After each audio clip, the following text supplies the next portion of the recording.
Dear Father in heaven, I just pray that you would speak through me and that you would share your story in my life through my story, and that you would bless others through this. And I just thank you for the love of Jesus and for the Holy Spirit living in my heart, inspiring me to encourage others and to share so that others can also be free and healed.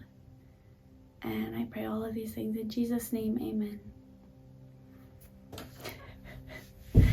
Hello. If this is your first time seeing me, my name is Sarah, and I just want to welcome you to this channel. I have had some pretty incredible encounters with God, and it's been really life-altering for me. And ever since that happened, I've had it in my heart to just share my story of how God has led in my life, because I know that I'm always really encouraged by hearing other people's story of how God has worked in their lives.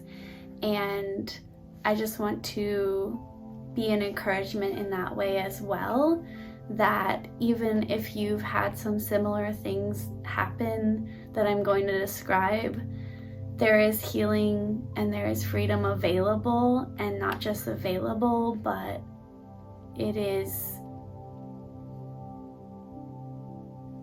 it's possible to have that healing right now. You don't have to wait, because God is so good and he loves us so much, and he wants us to be healed and free. So with all of that said, I'm gonna get into sharing my story.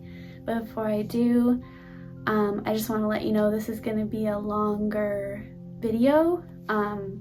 And thank you for your time, taking the time to watch this video. And I'm probably going to upload it in 2 parts just to keep it from being super long.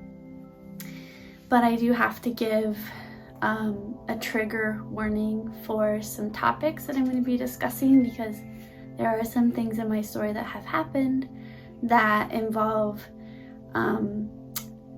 mental health challenges and childhood sexual trauma and disordered eating specifically. So if any of those things are just things that you struggle with or have struggled with and you want to skip over those parts, I will be providing some timestamps for that so that you can skip those parts. Also, I want to say that this video, while it is meant to be uplifting and encouraging and to focus on the good, to focus on the life and the healing and freedom, there is a lot of death and there is a lot of pain in it as well. And this story is not appropriate for younger audiences, so please keep that in mind when you're watching this. And overall, I just want to say thank you so much. And if this is encouraging to you, I just hope that you will subscribe, because I want to continue to encourage others with just anything that the Holy Spirit impresses me to share. I will get into my story from the beginning. So I want to start by sharing that my youngest childhood years were very non-typical. I grew up in a home that was part of an ultra-conservative Seventh-day Adventist group, and so conservative that the church, the larger Seventh-day Adventist denomination, didn't even officially recognize them as a church belonging to the Conference of Seventh-day Adventists. So there were some dynamics that I definitely absorbed from that I want to share, but I just want to describe that a little bit. So growing up, we lived way out in the country in a log home my mom and I wore only dresses, and she would actually sew a lot of our clothes from scratch. We were vegan.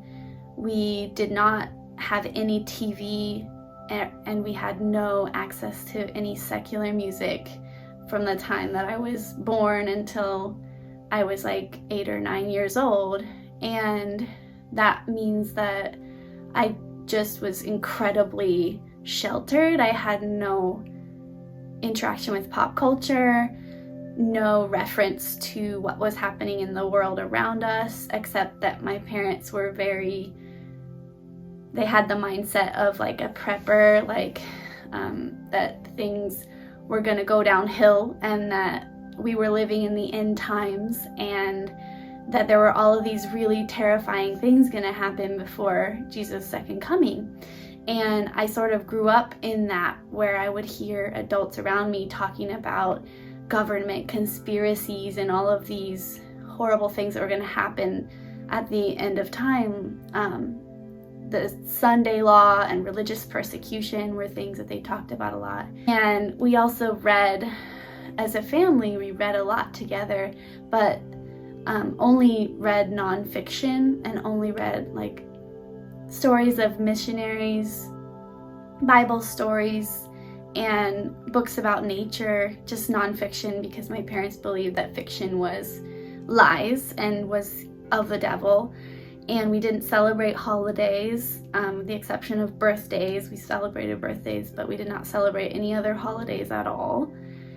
And it was just a very, very countercultural upbringing. And it was, it had the effect on me of instilling a lot of fear from a very young age about Jesus coming again and about the state of the world.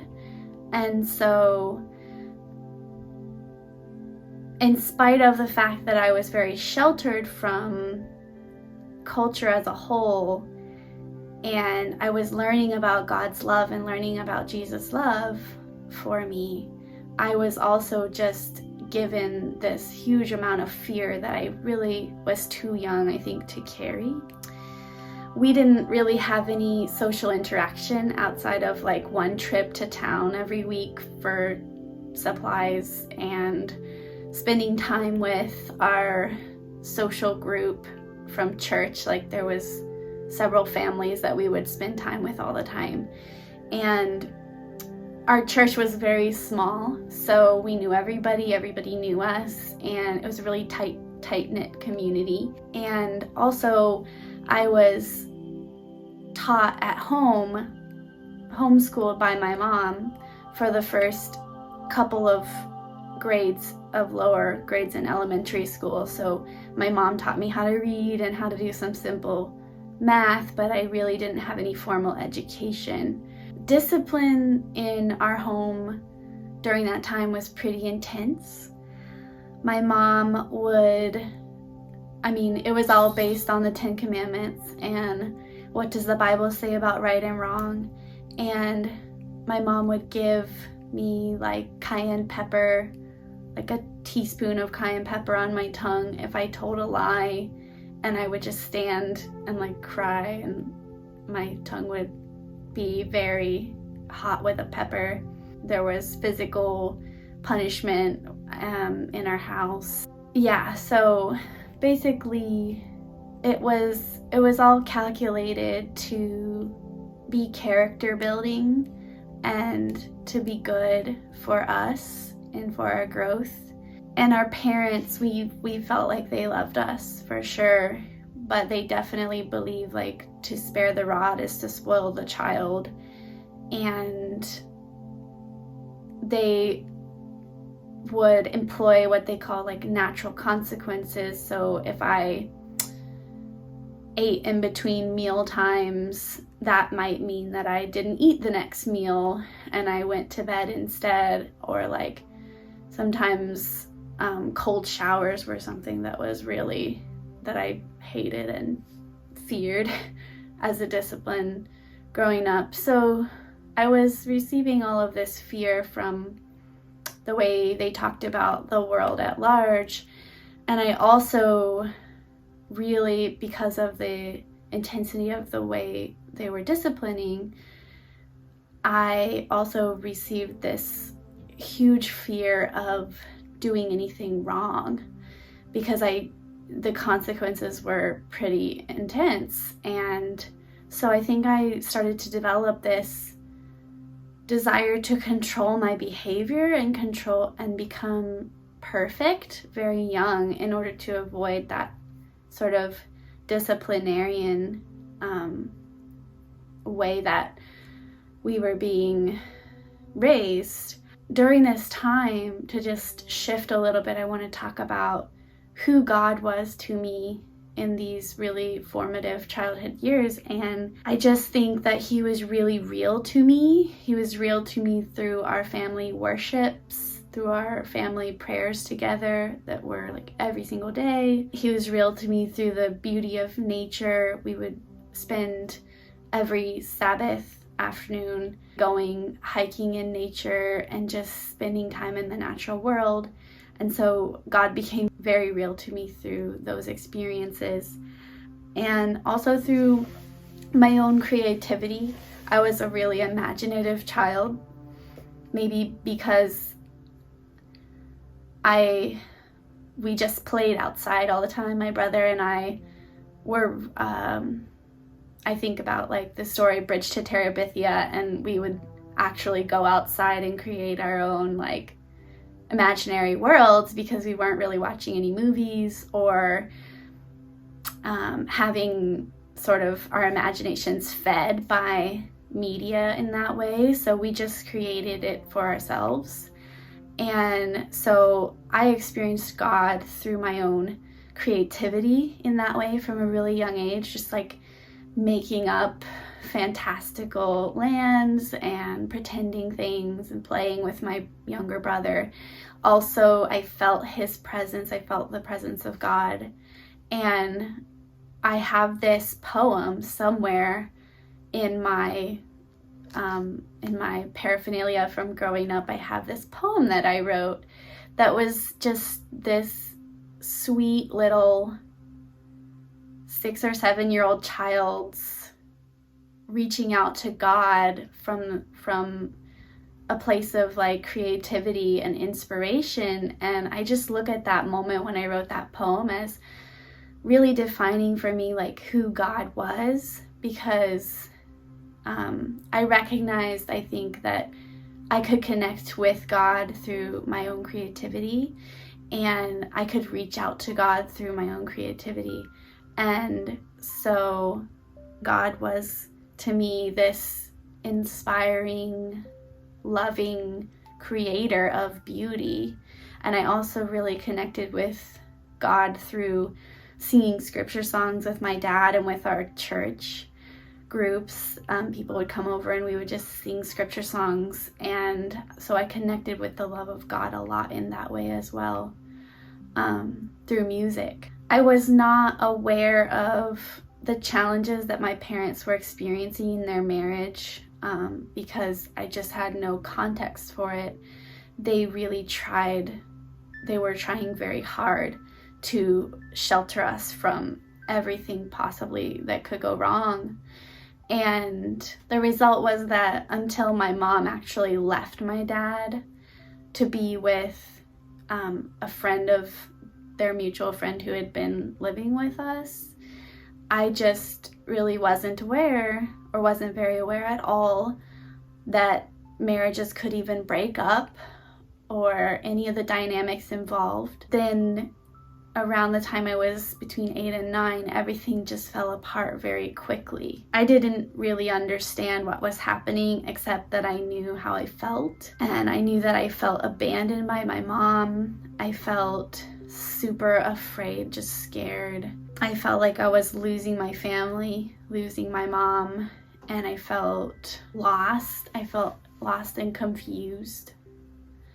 And at first, for the first year after that happened, we stayed with my dad, and he actually put me in church school for the first time. It was when I was in 3rd grade, and it was a huge shock to me because I had never been in a school. I had never interacted socially with more than 3 or 4 others, children my own age from church who I had known for years and years and years.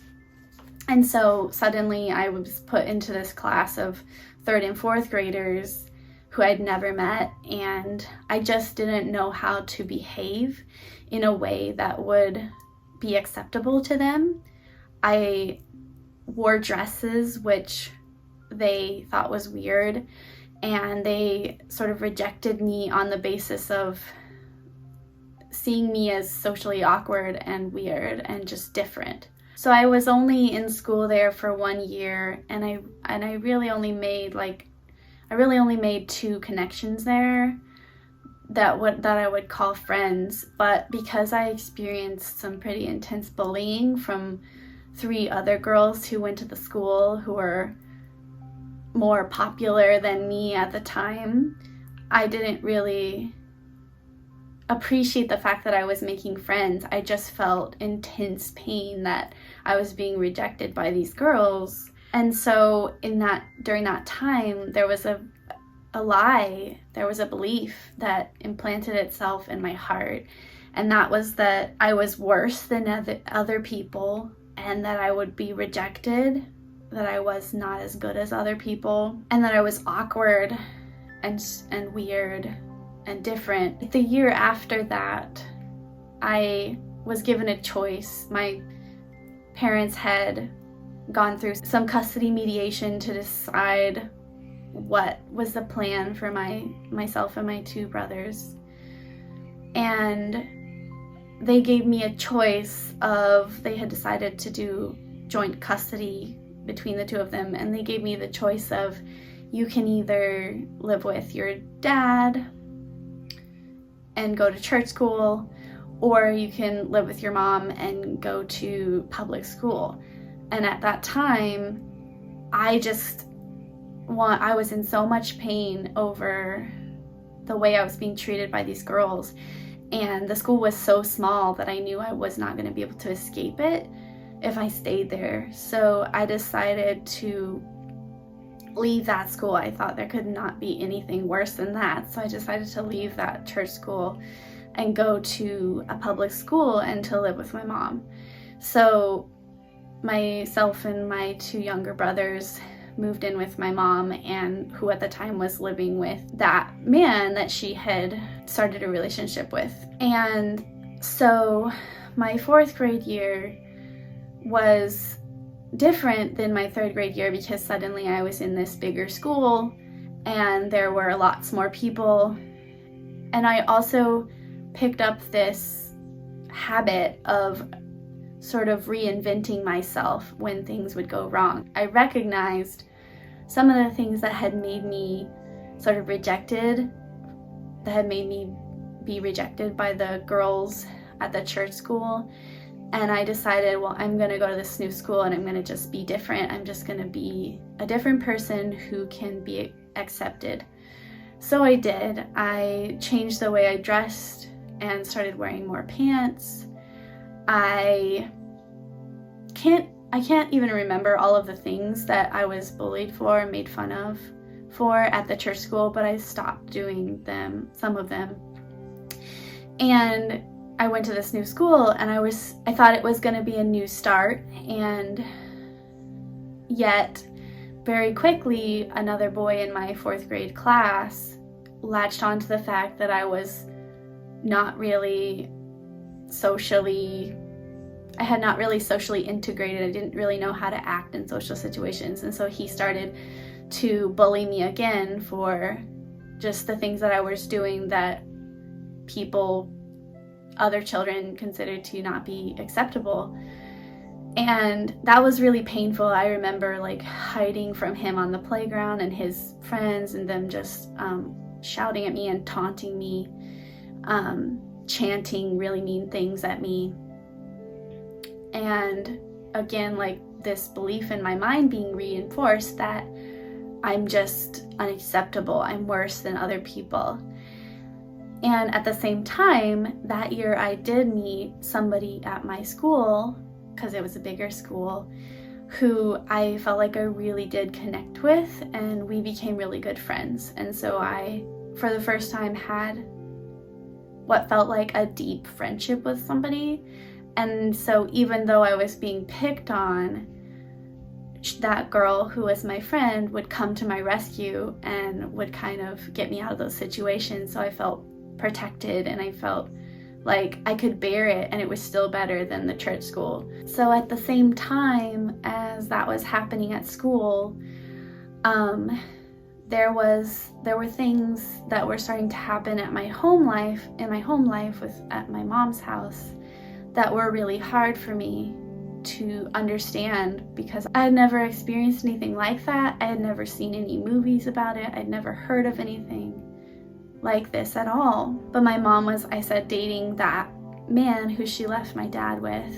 And there was, over time, this really inappropriate relationship just developed between me and that man, because he was very affirming to me. He was very funny and silly, and would play with us kids. He was charming and fun to be around. And I felt affirmed by that.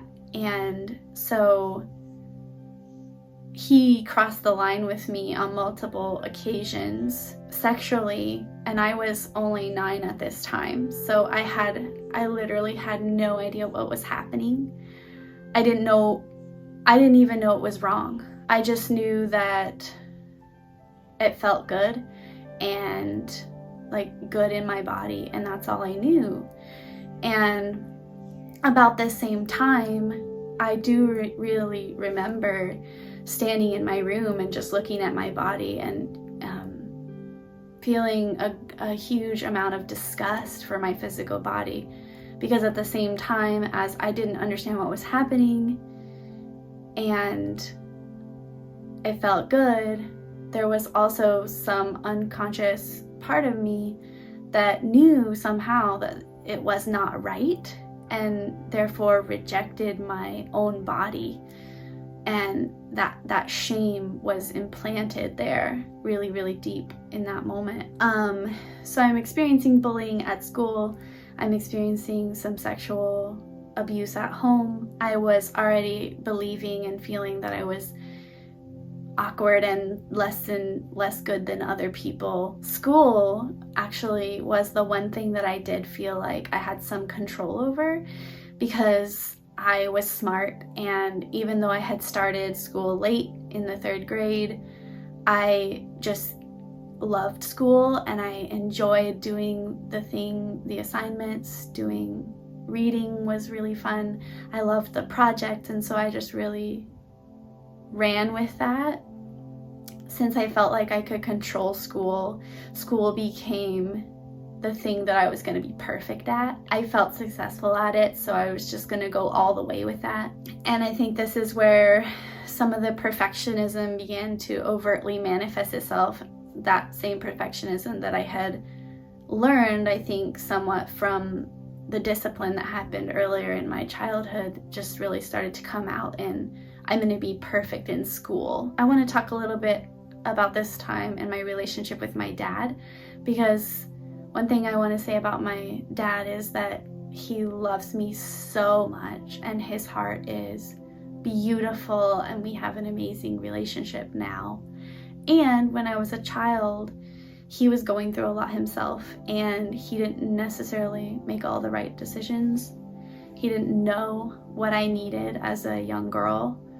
And so, and he's very introverted, so he just didn't actually verbally affirm me. I always knew that he deeply loved me in his heart. I could tell that by the way he would act, and the way he took care of us, and the way he delighted in us. And I never heard him say that I was beautiful, that I was worthy, that just any of those types of things that a girl really looks to her father and wants to know. And I never really felt that way. I knew I was loved. I did not know that I was delighted in. I did not know that I was beloved. And I didn't know that I was beautiful or worthy. And again, not his fault at all. Not placing any blame. I love my parents so much. They did their absolute best that they could with what they had. Same thing for my mom. But it was hard to grow up not knowing who I was. So what started to happen from 3rd grade on was I started to look to boys to get that affirmation. It wasn't coming from the places that I needed it to come from.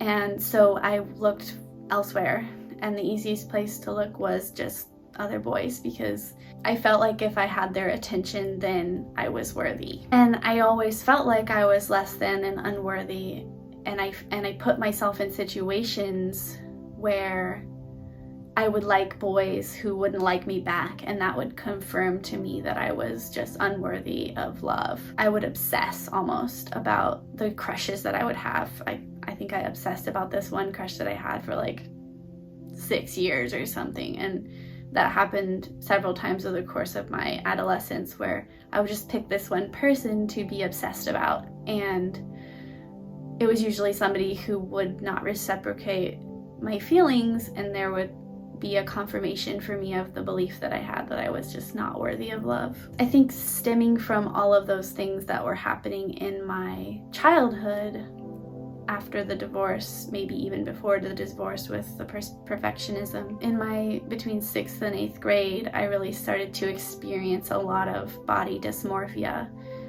It happened first, like I said, in my bedroom in 4th grade, just looking at my body and feeling this deep shame.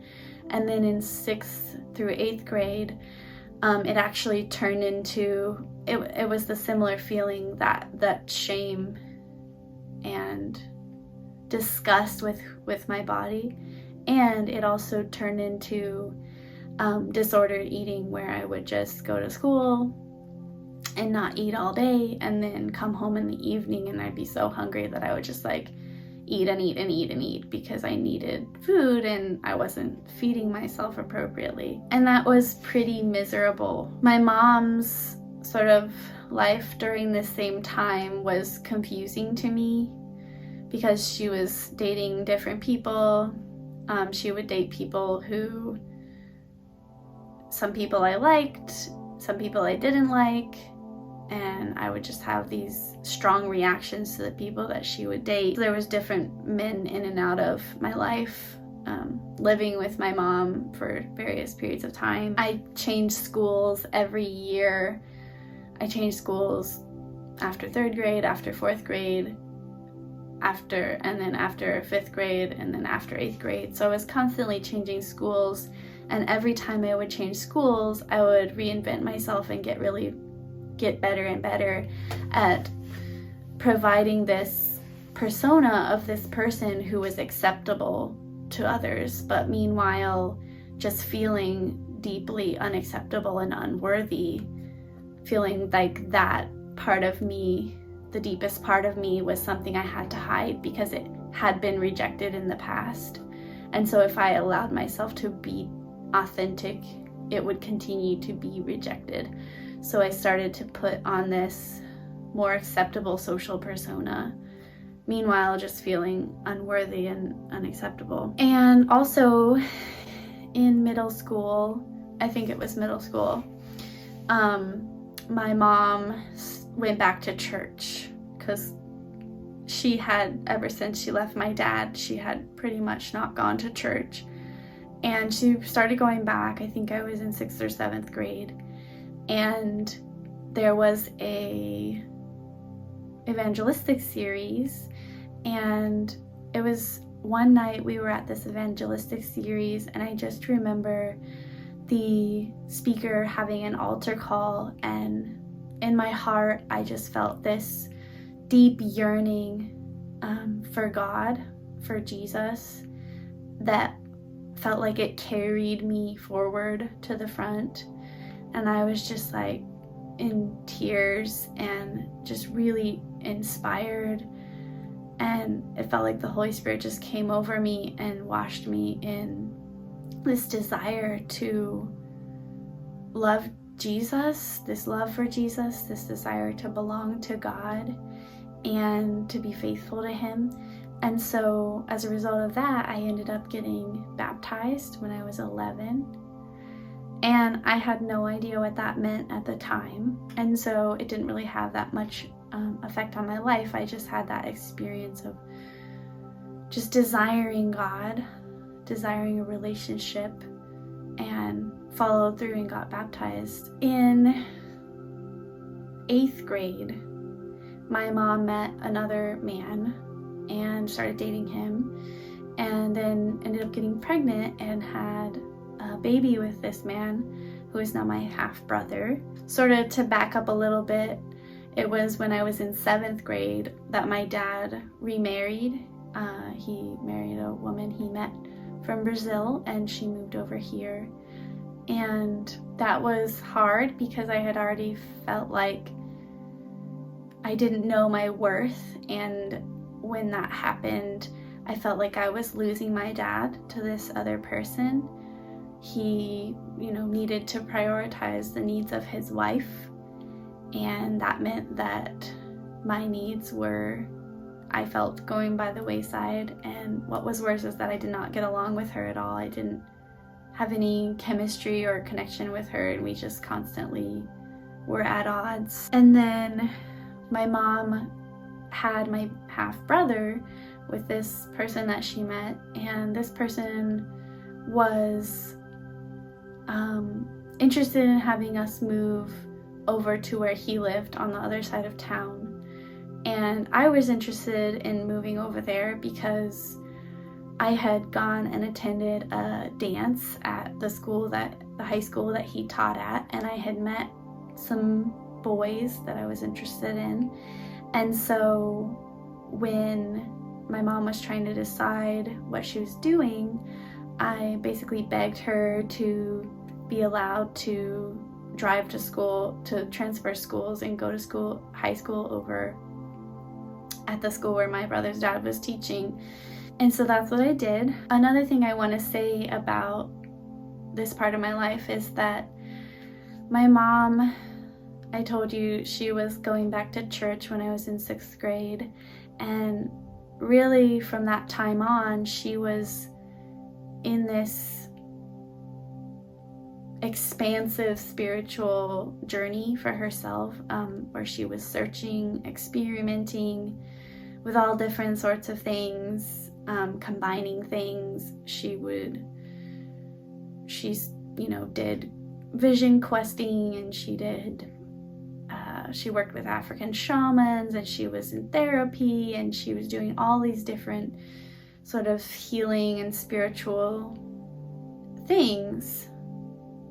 And I really was inspired by that. And my dad, on the other hand, had stayed in the church. And what I noticed about church and about his experience was that it really didn't affect how he lived his life. He would go to church, but it didn't give life to him. It didn't make him more loving that I could see. And it just felt like this thing that he did that had no bearing on the rest of his life. And I noticed that that's pretty much how other people who went to church were as well. So on the one hand, I had this really interesting experience of watching my mom on her spiritual search, and on the other hand, I had this other picture of my dad going to church but not really having a spiritual life that appeared to be alive to me. And that confused me a lot.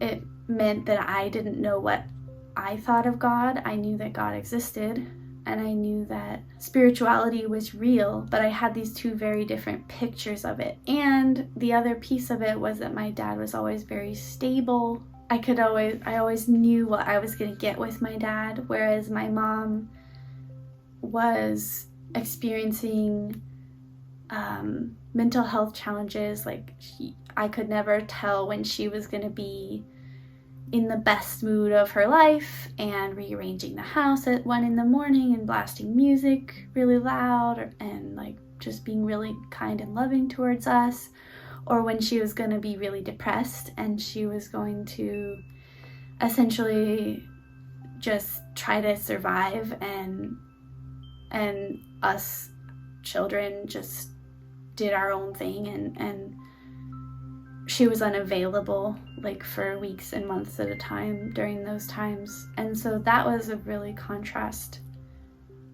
something that was a really contrasting experience for me as well, watching my dad and my mom, both their state of their mental health and their spiritual journeys were so drastically different, and it left me very confused about reality and what was true and who I was and who God was. So my response to that was to be all about the boys, just boys, really obsessive. I had done band in middle school and I loved it. I played the clarinet for 3 years and I went to all county, all district band, and it was really fun because I could connect with my creative side. But in high school, because I was all about the boys and I was trying to get affirmation from boys, I decided to quit band completely, which I desperately regret, and just join ROTC because that's where the boys were. So I dated this one person for just a few weeks in the beginning of my 9th grade year, and he was very aggressive physically with just wanting to move forward quickly with all of the things, and I was not ready for that, and I had never kissed anybody, so that was really a big shock to me and it scared me, and I told my mom about it, and she told me, if you're feeling that way, you should definitely break up with him.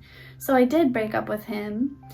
I listened, and what happened after that was that I just continued, in spite of the fact that I had broke up with him for really good reasons, I continued to be just utterly infatuated with this person and obsessed with him, and he saw that, and so he treated me really bad, and I just continued this obsessive puppy dog, emotionally like following him around and just basically waiting for that odd day that he would remember that I existed. So again, I was just creating these situations where I was going to be treated as less than, I was going to be treated as unworthy. And that went on for easily a year, of me just like desperately wanting him to date me again, and him totally just treating me really bad and not giving me a chance.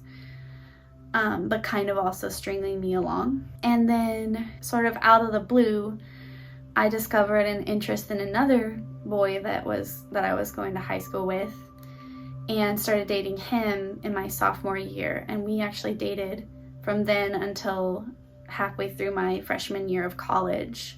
That relationship ended up being a really negative influence on my life because I still didn't know who I was. I had no idea. And so my identity became this couple that I was in. Like, I was the identity of me and this other person.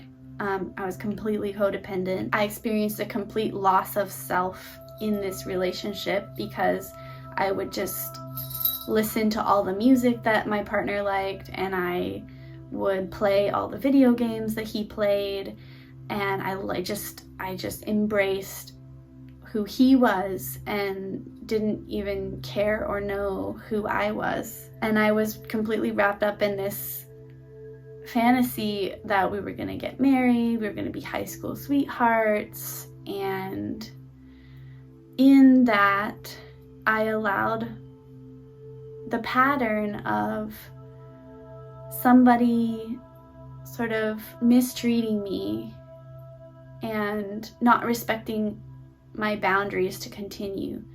Because when I had broke up with the first boy for going further and faster than I wanted him to, I had regretted it and just like been desperate to get him back for like a year after that. So I decided I wasn't gonna go through that again.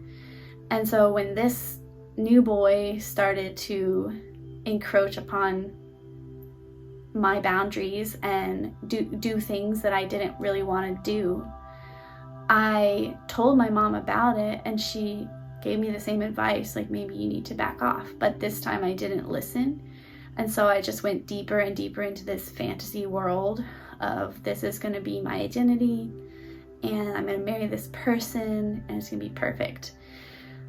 But all the while, I'm just feeling completely ashamed of myself because I was not ready to be sexually active or to explore sexually. I had a very firm belief that I wanted to wait and save that for my marriage.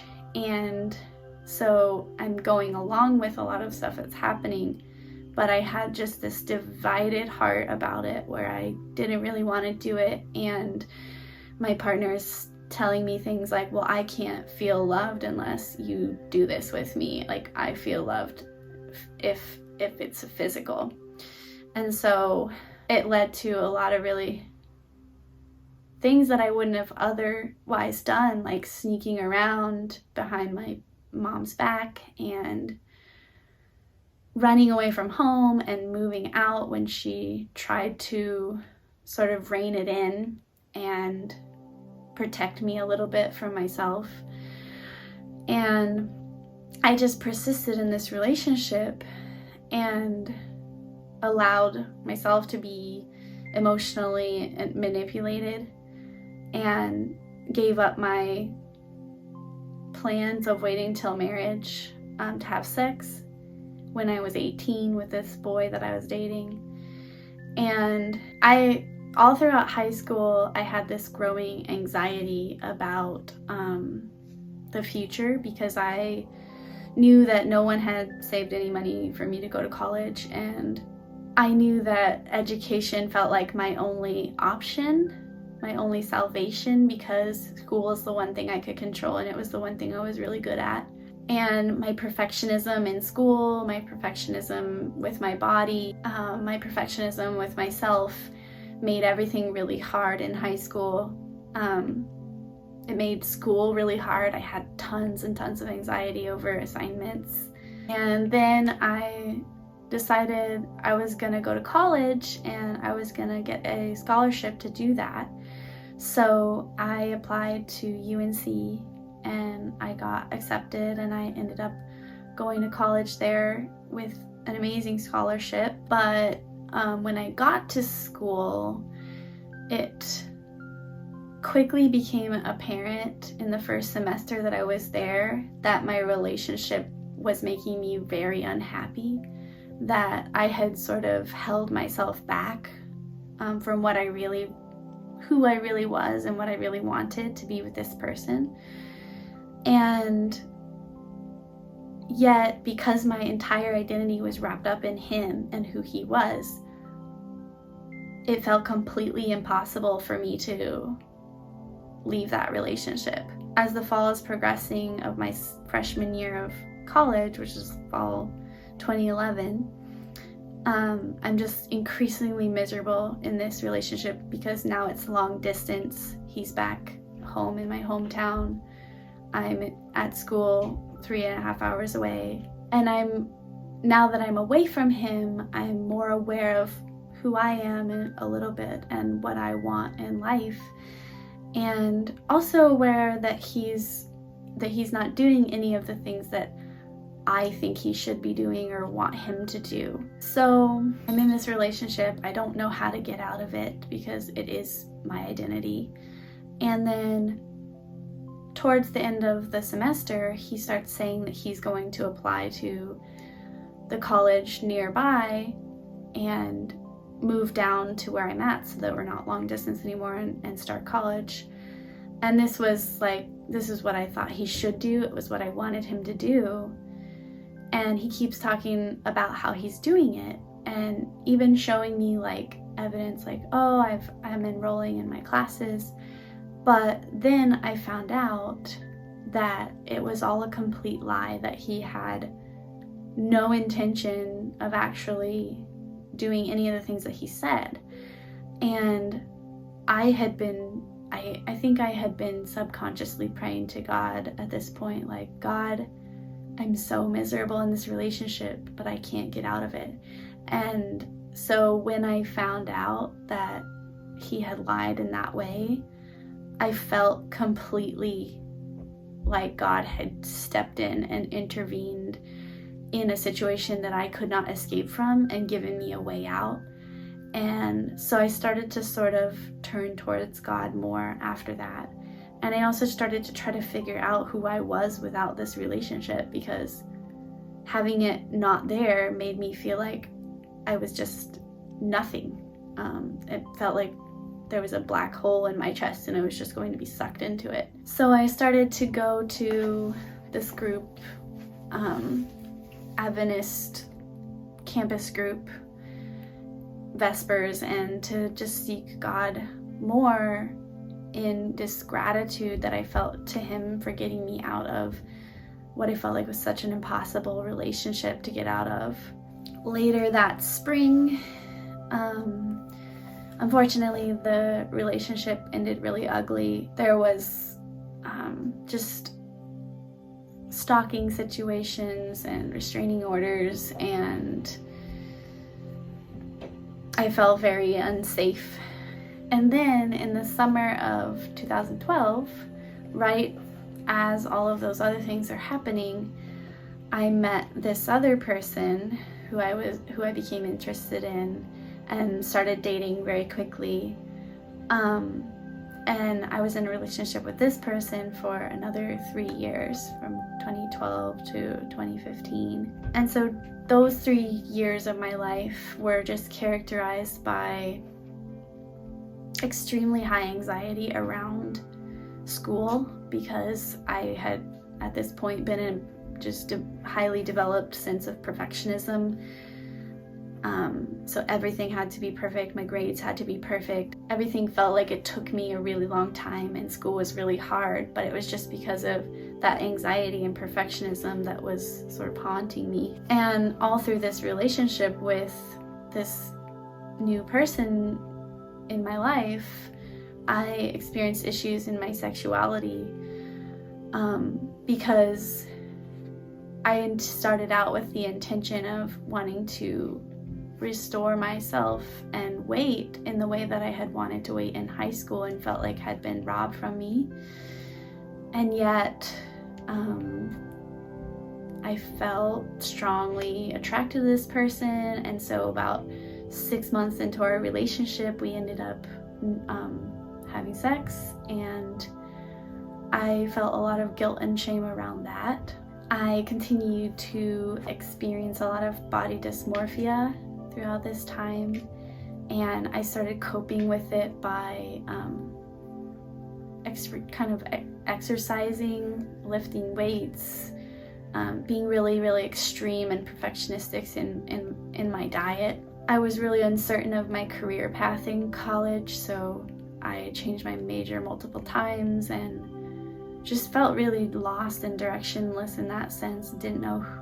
Couldn't define myself by a career because I didn't know what I wanted to do. And meanwhile, I'm seeking God more and more and learning about him and just responding with love to him for restoring me from that previous abusive relationship. And my partner and I shared with him about 1.5 years into our relationship that I felt so much guilt and shame around my sexuality, and he really showed me the heart of God in that moment, because he said, I think I had brought it up to him just out of desperation, because I was feeling so oppressed by these feelings. And I didn't really bring it up to like ask him if we could stop having sex or anything like that. I just was trying to share my feelings with him, and he said, you know, it's okay. Even if we've already had sex, we can just choose to be celibate and stop having sex and wait, if that would make you feel better. And I was shocked, because up until this point in my experience with men, they had been very disrespectful, had pushed my boundaries, had not been willing to be selfless at all, and had just looked for their own gratification. And here's this person telling me like, it's okay, I'm still going to be here, I'm still going to love you, even if you don't do this thing. So we did stop having sex, and unfortunately a year or so later, I was still seeking God more and more, and coming to love God more and more. And he was not interested in God in the same way I was. And I also had expressed to him the desire to travel, and some of my dreams were not the same as what he wanted. So I found myself right after graduating from college in 2015, this relationship ending, and this person who had loved me, truly loved me better than anyone else in my life up to that point, was just leaving me with no explanation, and very suddenly. Another thing that happened that I want to share two things about this period of time in my life. One was, who was God to me at this point? God to me was the source of everything spiritual. I don't know that I really had a Christian lens other than what I knew from growing up with the Bible for who God was, but I saw my mom seeking God in all these different places, and I felt very strongly that God could speak to me from any different place, from any book, from any shaman or healer or anything like that. And so God to me was just this, force that was working in my life to create good things, but I didn't really know specifically who God was at this time. And that's not to say I don't still believe that God can speak through anything, because I do. I think he can speak through literally anything in our lives to help us reach him. But it's just to say that my idea of God was really nebulous at this time. And the way that I was pursuing him was kind of all over the place.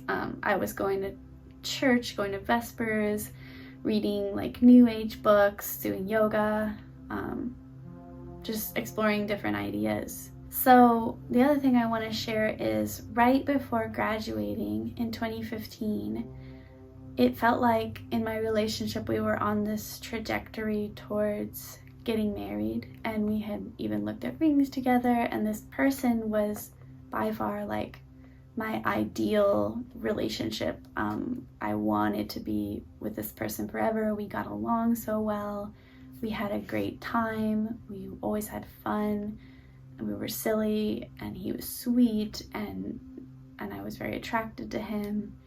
And around the time of my graduation, it felt like my trajectory was, I'm going to graduate, I'm going to get engaged and get married.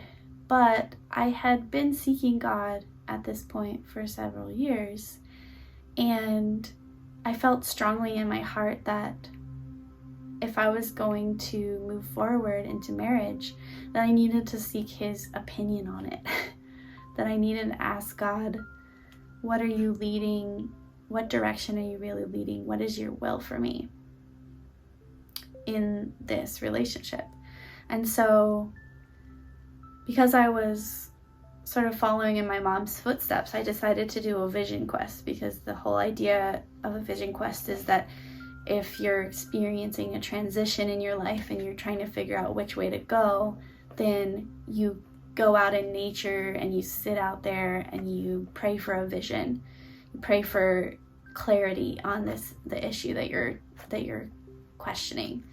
And so I couldn't think of any better thing to do at that time than to ask God his opinion on my relationship by doing a vision quest. So I spent 3 days sitting outside in the weather, watching the animals, journaling, and praying to God about this relationship. And I think that was the very first time in my life that I had a real sense of God's voice, because I think my inner thought world is just really loud usually, and I just would go through my life and be really busy and never really heard God's voice. But when I sat with him outside in nature, which is where I always felt most connected with God, I clearly received this answer about my relationship that no,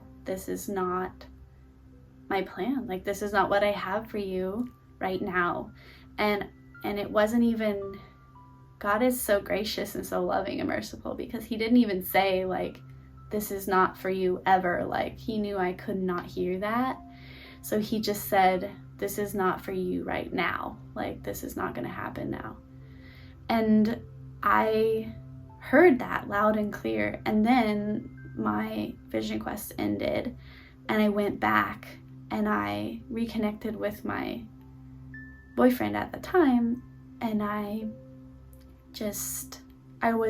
plan was to completely ignore what God had said. The very first time I clearly heard his voice, and I was just gonna go, nope, I'm gonna do my own thing.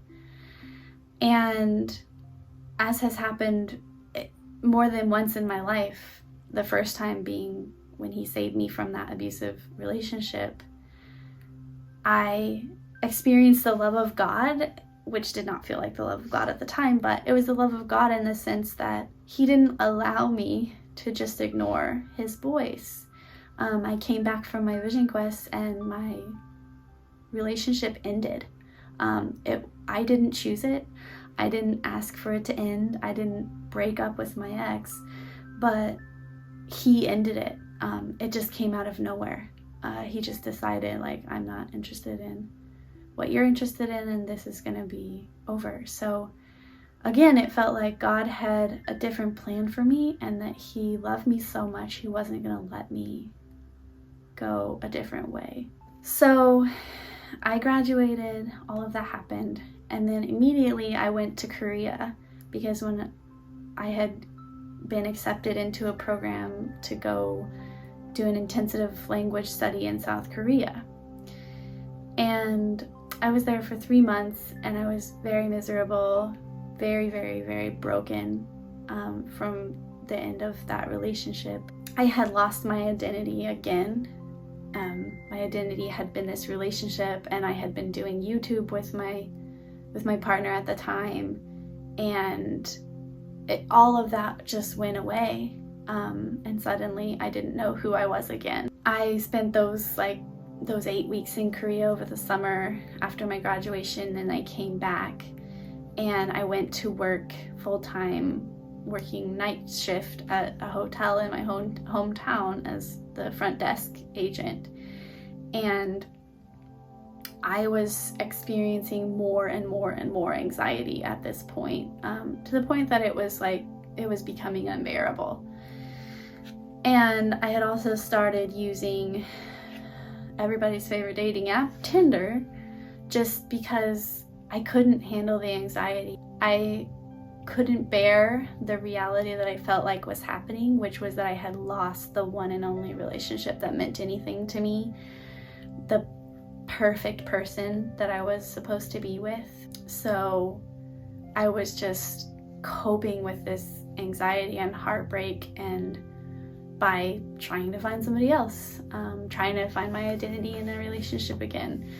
And also, fun fact, working night shift does not help you with anxiety if that's something you're experiencing. My body dysmorphia at this time was getting worse, and along with my anxiety, and I was really extremely exercising and extreme dieting, just trying to do the whole, to be perfect in my body, to be perfect in my exercise, to be perfect in my diet so that I could measure up to this internal perfectionist. Then around Halloween of that same year, when I was working nights, I had just started working nights, and I met this person, another person, on Tinder, and ended up dating him. It was just such a messy relationship because I was rebounding hard from this really, really painful loss of this relationship that I idolized completely. And he was right out of a messy divorce, and so we together were just kind of a mess. I knew from the very beginning it wasn't what I wanted, but I also knew that it was so incredibly painful to be alone that I could not do it. And at the same time, I applied to teach English with a Fulbright scholarship in South Korea, and ended up getting accepted in April of the next year. Ended up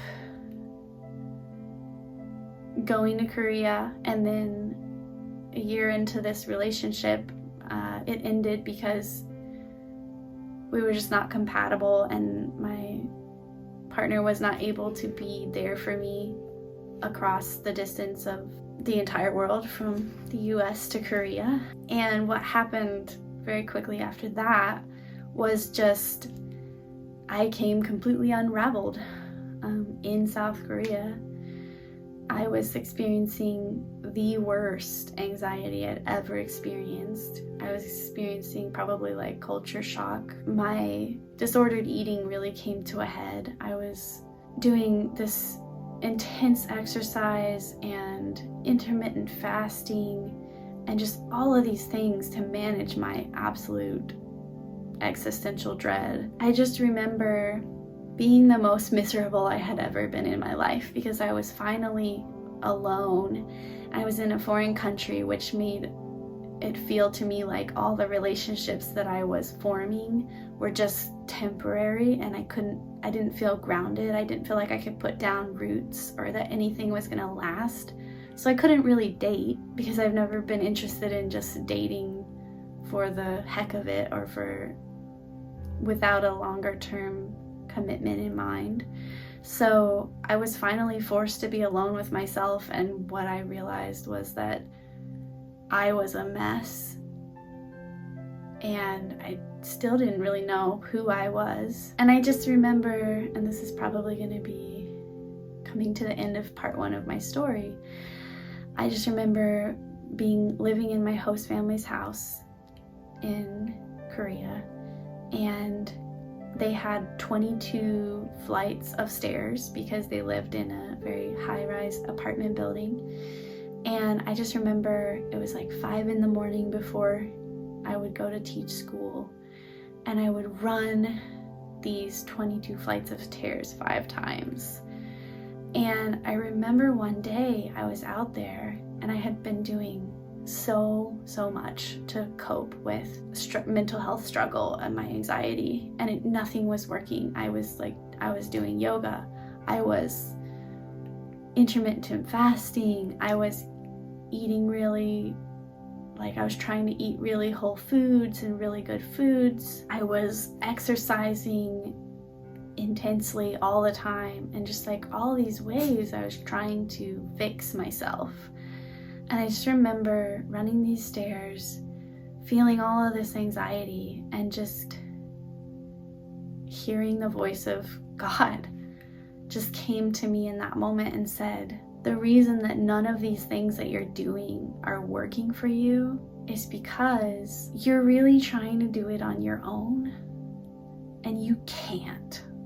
That is not how you were made. And also, newsflash, you've been wondering why are you a Christian, or why should you be this religion versus that religion? Why should you be pursuing, when you can pursue yoga, you can pursue all these different religions, Buddhism, etc.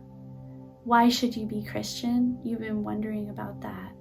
And the reason that you are Christian is because you cannot fix yourself. You cannot do it yourself. You're not made that way.